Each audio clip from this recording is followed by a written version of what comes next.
À partir de demain, vous n'avez plus besoin de revenir. Prenez ce que vous pouvez porter, puis partez. Le garage devint silencieux. Les mécaniciens se regardèrent, incrédules. Ce jour-là, le patron parla d'une voix tremblante. « Je suis désolé, je suis en faillite. Je ne peux même plus payer les salaires de ce mois. La banque reprend le bâtiment. Tout ce que je peux vous laisser, c'est ce qui reste ici. Considérez-le comme votre indemnité. » Après quelques secondes de choc, 2 employés se ruèrent vers les étagères. « Vite! Prends cette perceuse! Et l'ordinateur de diagnostic, ça vaut cher! » Ils vidaient les boîtes à outils, arrachaient le matériel, pensant uniquement à ce qu'ils pouvaient sauver. Le patron restait immobile, regardant la scène en silence. Dans un coin, la plus jeune employée n'avait pas bougé. « Qu'est-ce que tu attends ?» lança l'un d'eux avec mépris. « Prends quelque chose pendant qu'il est encore temps. Tu ne lui dois rien. » Elle secoua la tête. Quand les autres partirent, les bras chargés, elle s'avança calmement, prit un balai et commença à nettoyer le sol couvert d'huile et de débris métalliques. Le patron, les yeux humides, l'interrompit. « Tu m'as entendu. Je ne peux rien te payer. Pourquoi tu ne prends rien ?» Elle s'arrêta, posa les mains sur le balai et répondit doucement. « Quand mon mari était à l'hôpital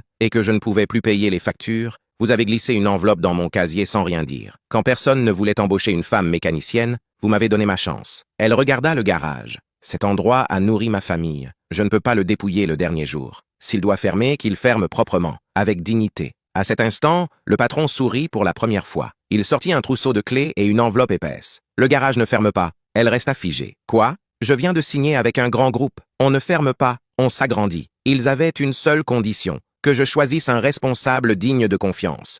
Quelqu'un qui ne reste pas seulement pour l'argent. » Il lui tendit les clés. « Les autres sont partis avec quelques outils. Toi, tu as choisi la loyauté quand tout semblait perdu. À partir d'aujourd'hui, c'est toi qui diriges ce garage. » Elle éclata en larmes. Il murmura. « La loyauté est un cadeau très cher. On ne peut pas l'attendre de cœur bon marché. Souvent, la vie teste notre cœur dans le manque, pour voir si nous sommes prêts pour l'abondance. Si tu crois que la loyauté finit toujours par être récompensée, partage cette histoire.